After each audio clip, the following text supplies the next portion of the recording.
पाक फौज ने बिलाखिर आर्मी चीफ के दुश्मनों को खत्म करने, इनका रास्ता रोकने और फौज का मरकजी कंट्रोल बहाल करने के लिए अपने सियासी जोहरी हथियारों को चलाने का फैसला किया है।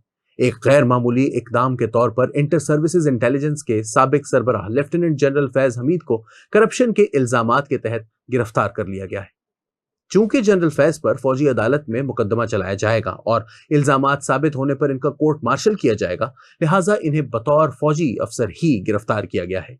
इसका मतलब यह भी है कि अगर इल्जामात साबित हो जाते हैं तो इनसे फौजी एजाजात, मराआत और सहूलतें छीन ली जाएंगी और इन्हें मुलाजमत से बरतरफ किया जाएगा।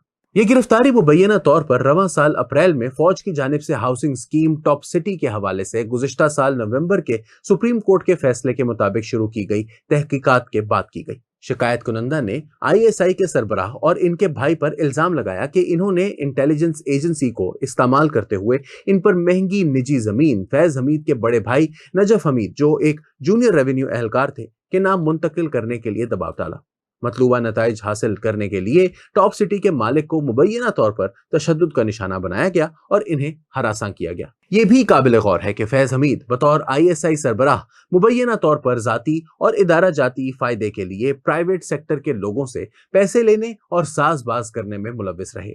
मिसाल के तौर पर मैंने कराची में जिन लोगों से बात की थी, इन्होंने दावा किया कि इन्होंने आईपीपीज के मालकान पर दबाव डालकर रियासत को फायदा पहुंचाने के लिए मुआहिदों पर नजरसानी की और दोबारा मुज़ाकरात भी किए। इसके बाद इन्होंने अपने भाई को अपने आबाई इजला तलागंग और चकवाल में सैकड़ों एकड़ अराजी हासिल करने में इसी तरह के हथकंडे इस्तेमाल किए। ये जमीन खानदान के मुख्तलिफ अफराद के नाम मुंतकिल की गई।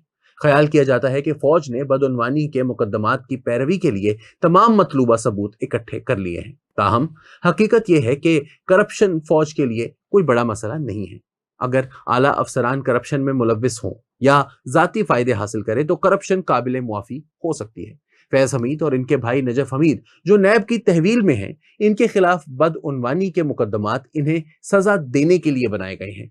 सीनियर सहाफी मारियाना बाबर ने एक्स पर फौज के ताल्लुकात आमा के इदारे से इस तरह की फौरी कार्रवाई के पीछे मंतक के बारे में यह कहते हुए सवाल किया कि दीगर मामलात में अदालती अहकामात आम तौर पर इतनी तेजी से नाफिज नहीं होते। इस इकदाम के पीछे मुमकिन मुहर्रिक ये नजर आता है कि फैज हमीद आर्मी चीफ के खिलाफ फौज के अंदर नाफरमानी और बगावत को हवा देने की कोशिश कर रहे थे।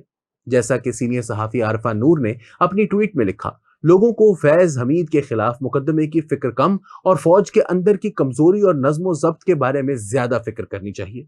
ऐसा लगता है कि करप्शन का मुकदमा अवाम के सामने ये जाहिर करने के लिए कायम किया गया है कि इमरान खान और इनके पसंदीदा आईएसआई चीफ ऐसे काम करते रहे हैं जिनसे मुताल्लिक वो कहा करते थे कि वो इन कामों के खिलाफ है। लेकिन असल मसला जो फौज की क़यादत को दरपेश है वो अंदरूनी बेज़ाब्तगी का है। ख्याल किया जा रहा है कि आने वाले दिनों में कुछ हाजिर सर्विस अफसरान समेत मजीद गिरफ्तारियां भी अमल में आएंगी। इंटर सर्विसेज पब्लिक रिलेशंस के बाज़ाब्ता बयान में कहा गया है कि साबिक आईएसआई सरबराह के खिलाफ इल्जामात में रिटायरमेंट के बाद आर्मी एक्ट की खिलाफ वर्जियां शामिल हैं। इस तरह के इल्जामात इशारा करते हैं कि वो इमरान खान और इनकी जमात पाकिस्तान तहरीक इंसाफ के लिए सियासी निज़ाम और फौज के अंदर हिमायत बढ़ाने में मसरूफ थे। कुछ दूसरे जराए ने दावा किया कि फैज हमीद बहुत साजबाज करने वाले इंसान थे और इन्होंने सियासी निज़ाम में गहराई तक सरायत हासिल कर ली थी। मुबैना तौर पर वो पाकिस्तान पीपल्स पार्टी और पाकिस्तान मुस्लिम लीग नून के अंदर तक घुस चुके थे। इतलात के मुताबिक शहबाज शरीफ काबीना में भी इनके बाज हमदर्द मौजूद थे, लेकिन ज्यादा संगीन मसला वो नेटवर्क था जो उन्होंने मुबैना तौर पर तहरीक तालिबान पाकिस्तान यानी टीटीपी के साथ कायम किया था, जिसे उस वक्त सूबा खैबर पख्तूनख्वा के इंतखाबात में पीटीआई की हिमायत हासिल करने के लिए इस्तेमाल किया जाता था। हमें काबुल के सरीना होटल में फैज हमीद की तस्वीर याद है जब चाय का घूंट पीते हुए उन्होंने कहा था कि फिक्र ना करो, सब ठीक हो जाएगा। अगर टीटीपी से इनके रवाबित कायम करने के सबूत दस्तयाब हैं तो ये न सिर्फ फौजी कवानीन की खिलाफ वर्जी है बल्कि इससे ये भी जाहिर होता है कि वो इन दहशतगर्दों के साथ भी मुलव्विस रहे हैं जो मुसलसल पाक फौज को निशाना बना रहे हैं और कौमी सलामती को नुकसान पहुंचा रहे हैं। फौजी अदालत में चलने वाला मुकदमा किसी धमाके से कम नहीं होगा जो मुसल्लह अफवाज के अंदर पैदा होने वाली नज्म ज़ब्त की खराबी को खत्म कर सकता है। यह गिरफ्तारी अस्करी बरादरी के लिए एक इशारा है, खास तौर पर रिटायर्ड और हाजिर सर्विस अफसरान के लिए जिन्होंने पीटीआई की हिमायत की और अपने जाती मफाद के लिए मौजूदा फौजी सरबराह जनरल आसिम मुनीर के खिलाफ खड़े हो गए। فیض حمید کی گرفتاری کے فیصلے کا سب سے اہم حصہ، جیسا کہ اسلام آباد کے ذرائع نے اشارہ کیا، اپنے ہی کسی فرد کو سزا دینے کے لیے اعلیٰ شخصیات میں پیدا ہونے والا اتفاق رائے ہے۔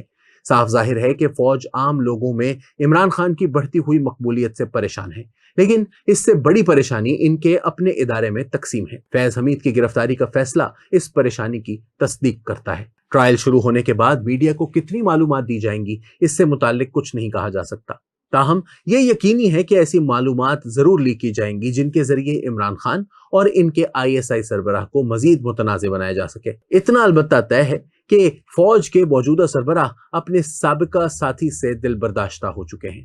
جنرل عاصم منیر نے فیض حمید کو کھلی چھوٹ دے کر تقریباً 2 سال لگا دیے، جب تک کہ ان کے خلاف مقدمہ بنانے کے لیے کافی مواد اکٹھا نہ کر لیا گیا۔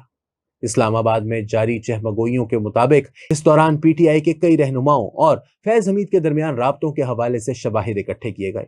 غور طلب بات ہے کہ گزشتہ سال اگست میں پولیس نے PTI رہنما شیریں مزاری کے گھر پر توڑ پھوڑ کی تھی اور نہ صرف ان کی بیٹی کو گرفتار کیا تھا بلکہ سیکیورٹی کیمرے، موبائل فون اور لیپ ٹاپ بھی ضبط کر لیے تھے۔ اہم سوال جو بہت سے لوگ پوچھ رہے ہیں کہ اگر فوج کے پاس فیض حمید کے حوالے سے معلومات تھیں تو پھر اتنا انتظار کیوں کیا گیا؟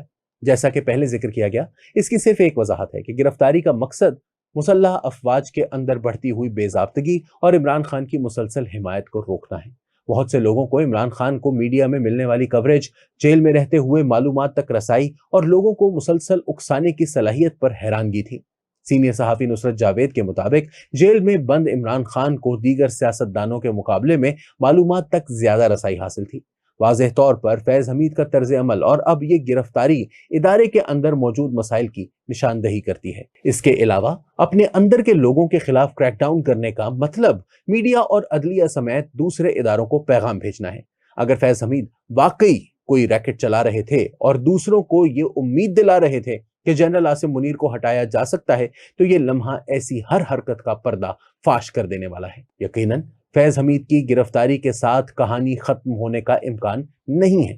دیکھنا ہوگا کہ فیض حمید کس حد تک اپنی تذلیل برداشت کر پاتے ہیں، جبکہ کچھ لوگ ایسی باتیں بھی کر رہے ہیں کہ فیض حمید عمران خان کے خلاف گواہ بھی بن سکتے ہیں۔ وہ ایسے شواہد فراہم کر سکتے ہیں جو PTI رہنما کے آرمی چیف عاصم منیر کے خلاف لوگوں کو بغاوت پر اکسانے میں ملوث ہونے کو ثابت کر سکیں۔ حاضر سروس آرمی چیف PTI کی طرف سے 9 مئی کے حملوں کو بغاوت سمجھتے ہیں، جس کی انہیں ان کے مطابق سزا ملنی چاہیے۔ میری ایک صحافی دوست اور سیاسی کارکن کے مطابق خوف اس بات کا ہے کہ فوجی قیادت اب عمران خان کو جسمانی طور پر نہیں تو سیاسی طور پر ختم کرنے کی طرف ضرور بڑھ رہی ہے۔ فوج پہلے ہی PTI کی سویلین سپورٹ بیس میں سیاسی مزاحمت کو ختم کرنے میں کامیاب ہو چکی ہے۔ بلا شبہ عام لوگ عمران خان سے ہمدردی رکھتے ہیں اور فیض حمید کی گرفتاری سے ان کی مقبولیت میں اضافہ ہی ہوگا۔ تاہم اس بات کا امکان نہیں ہے کہ فوج کے خلاف ملین مارچ ہو سکتا ہو۔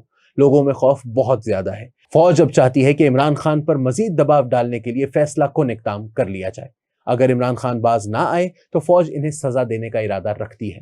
اگر عمران خان ہتھیار ڈال دیتے ہیں تو پھر انہیں جیل میں رکھا جائے گا اور انہیں ایک اور نواز شریف بنا دیا جائے گا جو فوجی احکامات کی تعمیل کرنے اور خاموش رہنے پر راضی ہوگا۔ یہ یقیناً